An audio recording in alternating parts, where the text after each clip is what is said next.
Well, this is where it starts, folks. And whatever you can grow in your house. This is that fig I picked up the other day. I'm going to use it as a mother to grow other figs. It is a cold hardy Rouge de Bordeaux. So yeah, we start here. This is a lemon, and we're in my loft at the farm and branching out. So we start here in your kitchen, in any window that you may have, in a cold frame, greenhouse, glass shack, whatever it is. This is how it all starts. You kind of get as much as you can, right? And then we'll go over here and I'll show you the other side. All right, so this is my Christmas tree all bloomed out. And again, another window, more plants. So these are some of my cherries, and that one right there is considered a plum cot. So these are some pepper plants. Again, these are just to keep them going for another month or so until I can start putting them outside or into the greenhouse without risk of all this beautiful snow and cold. But yeah, so this is where it starts. Let's keep moving on, and I'll show you my greenhouse and where it's all gonna really end up. So up near the house here, this is my raspberries. These are my black wild raspberries, which is one of the best berries you can eat for nutrition. And again, always be propagating. So I also have 20 to 30 more pawpaws. Some I've done, some I bought really cheap at Northland Nurseries up in Highway 6 and Concession 5. That's up and around Flamborough area. And yeah, so these are my pawpaws here. Got an absolute ton of them. I'm going to try and get all of them in the ground this year if I don't sell a couple of them. Whatever doesn't make it. So then we'll just give you a quick look over here, and all you can see, this is where all the goats were. They are now sold. We got rid of them, so they're in a different place now. We do have the chickens still, and we are hatching some eggs there, or incubating some eggs. So yeah, let's get on up here, because right here was where I first started. I just wanted some trees for when I retire, because I liked fruit off the tree. It just always seems so crisp and so clean and so sweet. So a lot of them had died. I had 20 of them, and only 5 of them lasted. I got apricot, peach, and nectarine up here. So let's just get on up to the greenhouse area, and I'll show you the actual food forest. So this is kind of where I start my food forest, really. This is some of the original pear trees. I believe it's a red pear.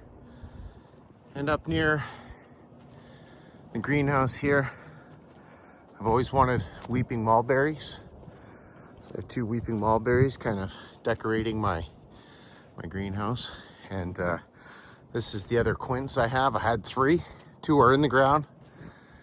And I saved one because I wasn't sure where to put it yet. As you can see, this is 2 acres basically. Right here.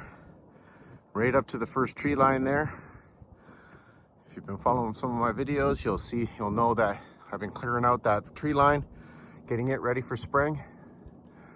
I'm definitely going to be planting in some blackberries, some cherries, and whatever else I've been propagating. So definitely stay tuned for that kind.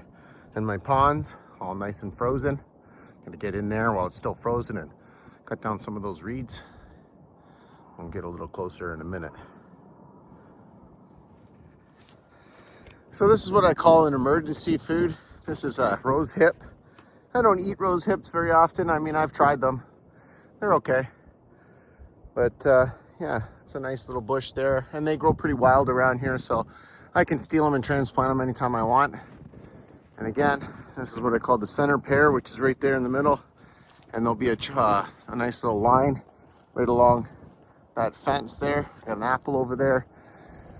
I got maples on this side, on the left side, going all the way down. They should follow a road and or a path that I will be making. This is my little squirrel deterrent here. I haven't quite set up the boxes yet. It's a little bit cold yet. Once it gets a little warmer, I'll start setting up the boxes. As you can see, I got my worm tea collector over here. Haven't used it in a while, but kind of lacking in the manure department now with the goats being gone. Those are maples down there in the pots in line. Those are just for sale. Those are big leaf maples. I just happened to get a good start on them when I found them kind of pre-rooted seeds. When I went to pick up those blue barrels that you see down there, they were just kind of laying there underneath a maple tree. So I grabbed them, and it just made it a lot easier for me. So yeah, let's get in the greenhouse where it's a little warm. I got to warm up a little bit, then we'll go back down there. It's a little bit dark in here because it's not warm enough to really push that ice or snow off the roof, as you can see, which is fine. I got some of my cuttings here from the summer. Get some screws in there and we'll lose them. Yeah, they're still, some of them are still alive. They're blackberries, and those polar blackberries, which are white blackberries. And these are my gala apples. I grew them from seed. These are a bunch of chestnuts and walnuts. These here are black walnut. I have 4 northern walnuts that will be going in the ground this year. I just wanted to leave them in the pots again this year. Give them a little extra growth, because I found that putting them in the ground when they're this big with all the clay, they really struggle to sprout. They will eventually. It just hasn't yet. It's funny, I got all this snow here. I just noticed that the snow's blowing up and underneath the air gap at the top of the crest there. But that's also how I water them too. I put a little snow in there because there's no water up here right now. A little snow in the pots. When it gets warm in a day or it gets sunny out, it melts pretty quick. So you can see some of these are a little dry. So I'm going to definitely be grabbing a little bit more water up here, because you got to keep them a little bit moist. You know, they're not. You got to kind of imitate nature a little bit. So again, that's my northern walnuts right here, those 4. And just a few extras here, a gooseberry. I think there's a currant in there. And lots of strawberries, some cherries I still have. I got them a good deal on them, so I have a bunch of extra. I noticed one of the voles ate one out in the forest there, out in the food forest. So I'm gonna be getting out there and replacing it. Some blackberries that I had started last year from cuttings. And they're doing well. They're doing okay. They're in dormancy right now. And again, just my little workspace, stuff like that. You know, got all my things here. I'm not completely organized. And this is my water storage in case I need it. Some hoses in case I need that as well. And these are all my black. This is how I kind of heat my greenhouse. As I go, we keep collecting. We use these bottles up pretty quick. So I paint them black, fill them up with water. And I believe some of them are still frozen. Yeah, they're a little bit frozen, I think. There, take this one here. Oh, actually, they're thawed out, so it means they're holding heat. So they hold heat just a little bit longer with them than without them. And I got this weed barrier in here. I still have to do some more. Again, maybe next week I'll get on that. All these little jobs, they sure do add up. Got my prickly pear over here. These are containers that are supposed to have, what were they supposed to have? Cranberry. And I just haven't had a good watering system in here. So I got to make sure I figure that out so that I'm not out here 3 times a week watering plants that take forever, because that'll just deter me from wanting to do this. The idea of doing stuff like this is to really be able to do it and kind of forget it. I want to be able to set it and forget it, rinse and repeat.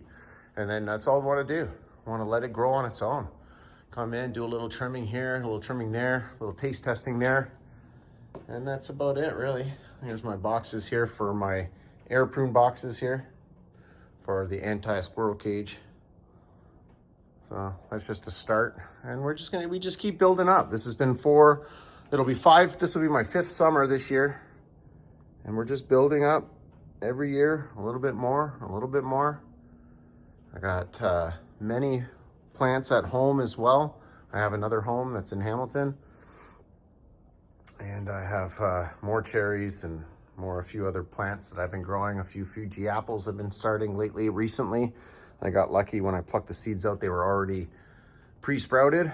So that was great. I already Just remember, when you buy apples from the store, there's a good chance they're already stratified because they do store them for quite a long time. So let's get down into the food forest. I'll go right down to the bottom. We'll come on back up here. So we got a whole mound here. This is my only swale that I have going into the ponds, and that all gets all this water, comes down these hills and down this way, and then back into the swale. It works most of the time when there's lots of rain, but when it's kind of dry, it gets used up a lot quicker before it ever gets there. So I do fill up the pond a couple times a year. Well, I have so many different raspberries.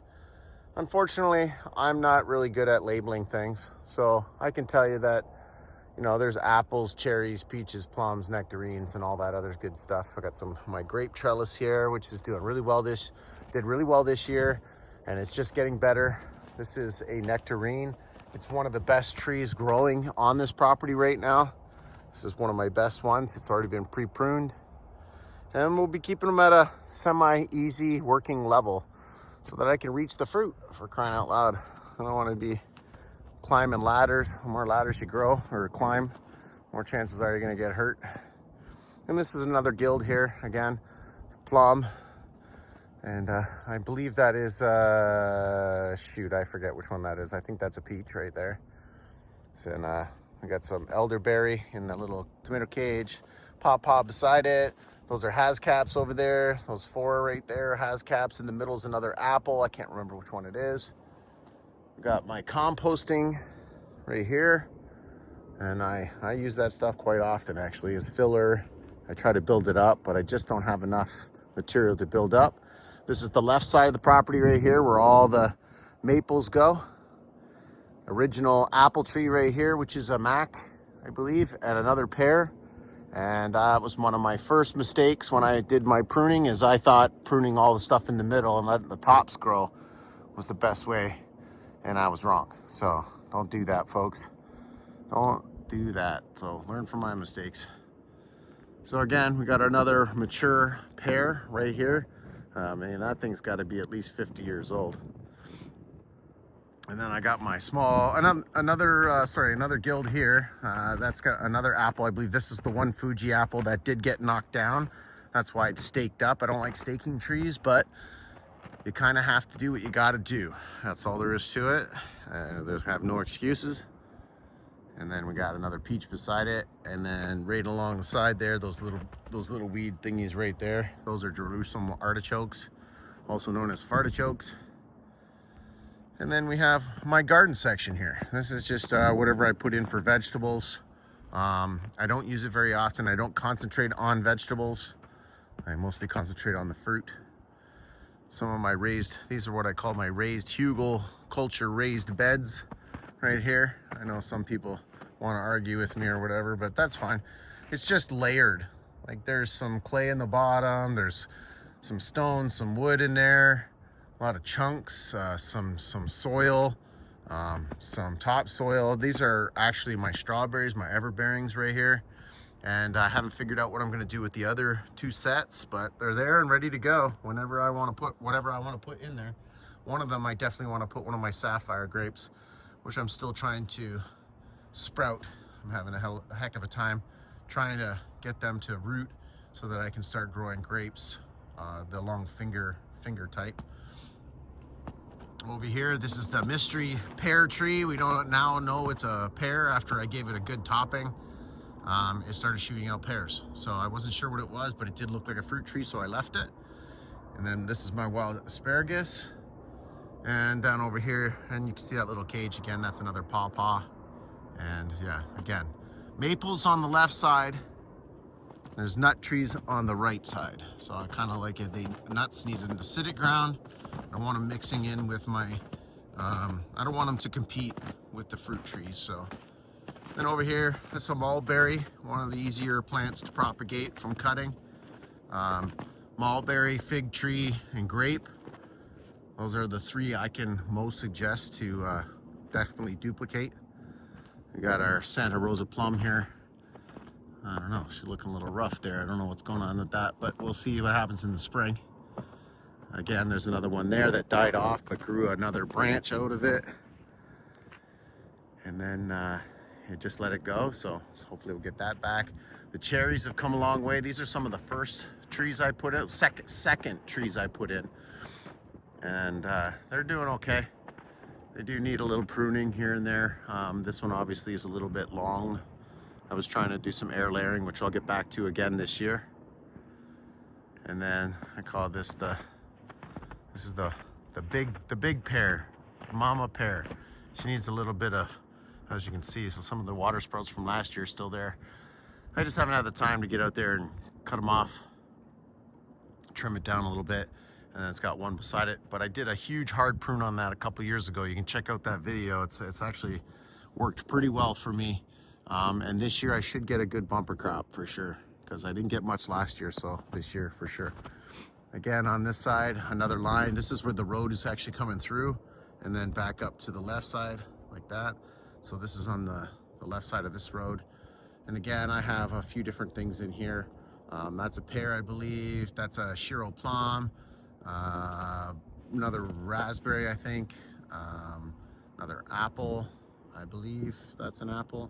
And I got a persimmon down there as well.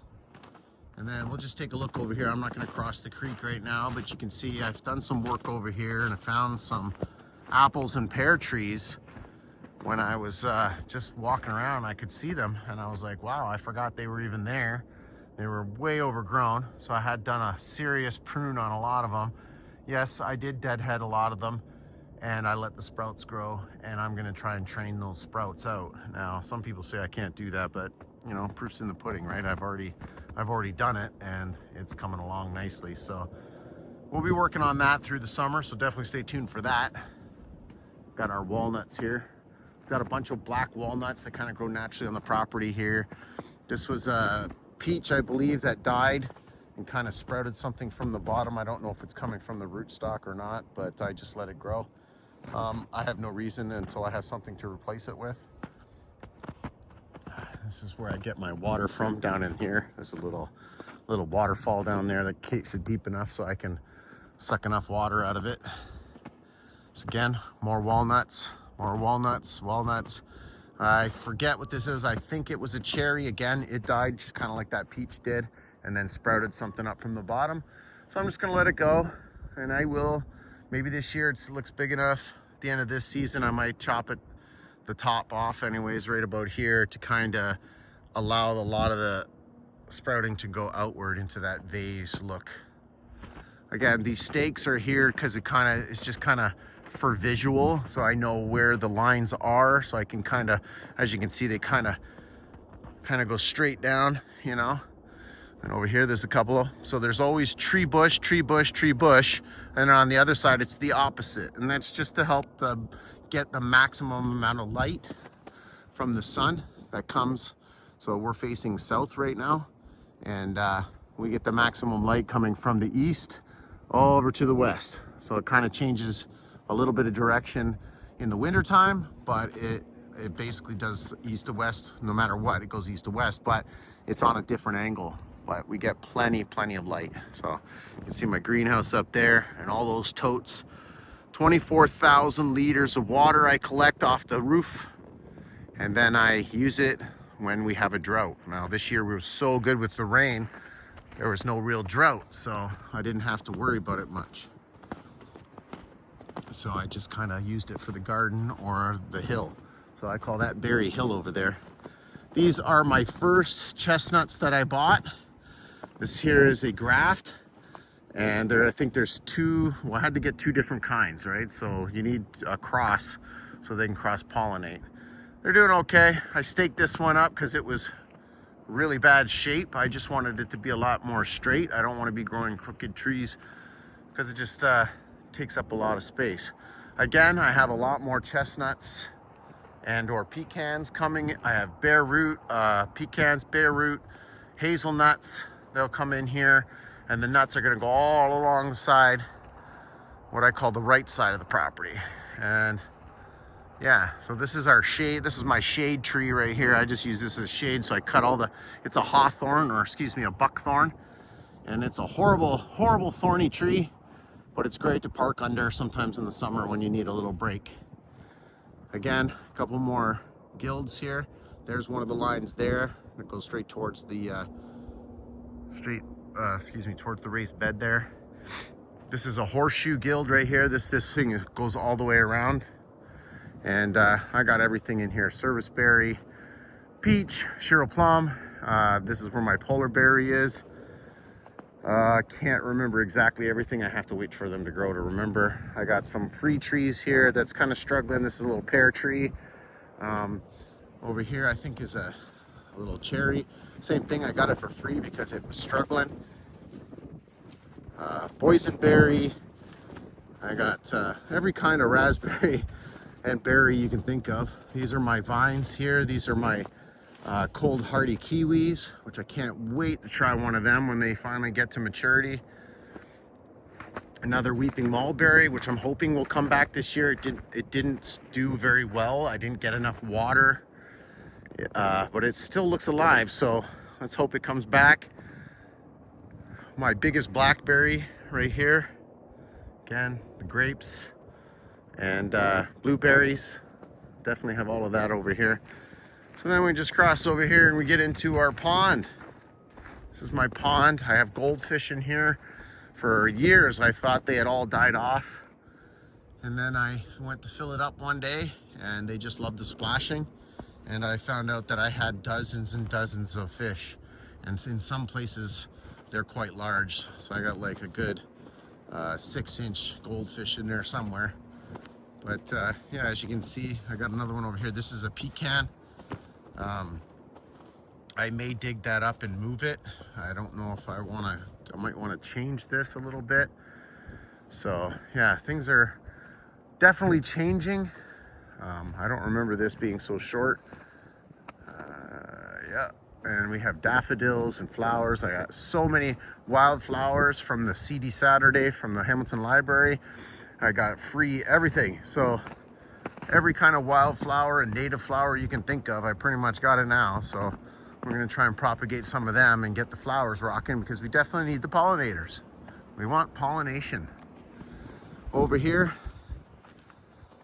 this is my berry hill. Now this is the only part really that has any of the irrigation put into it.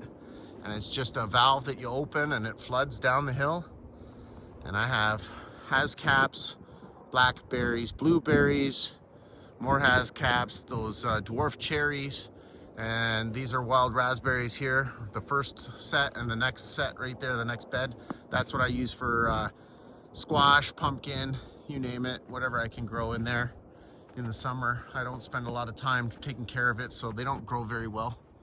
Again, we're still up here. These are my first chestnuts, edible chestnuts, I should have spoken. These are the first ones that I had propagated out of the fridge.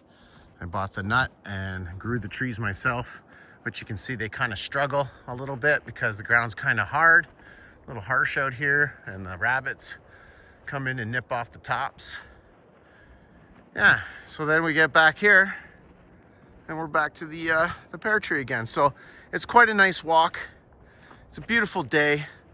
As you can see, the snow is just, well, it would be a lot nicer if it was a little bit warmer, but what can I do? It is winter, it is Canada, and we are in Ontario, so expect it.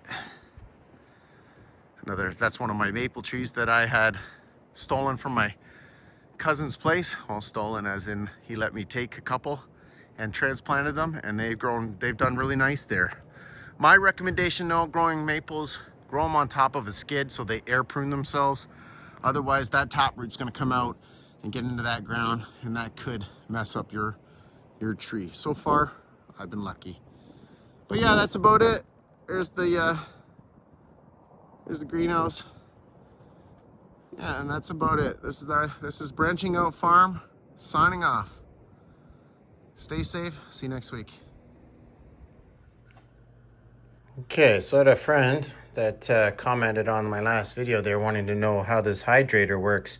And what it is basically you have all these tiers. There's like 2 or 3 more of these.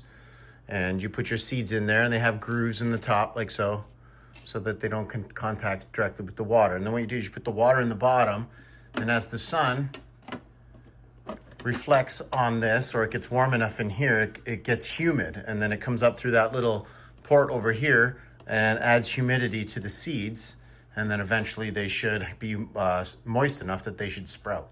So that's basically a hydrator for seeds, a seed hydrator. And yeah, so I just wanted to throw that in there real quick for my buddy over there. And thanks for the comment.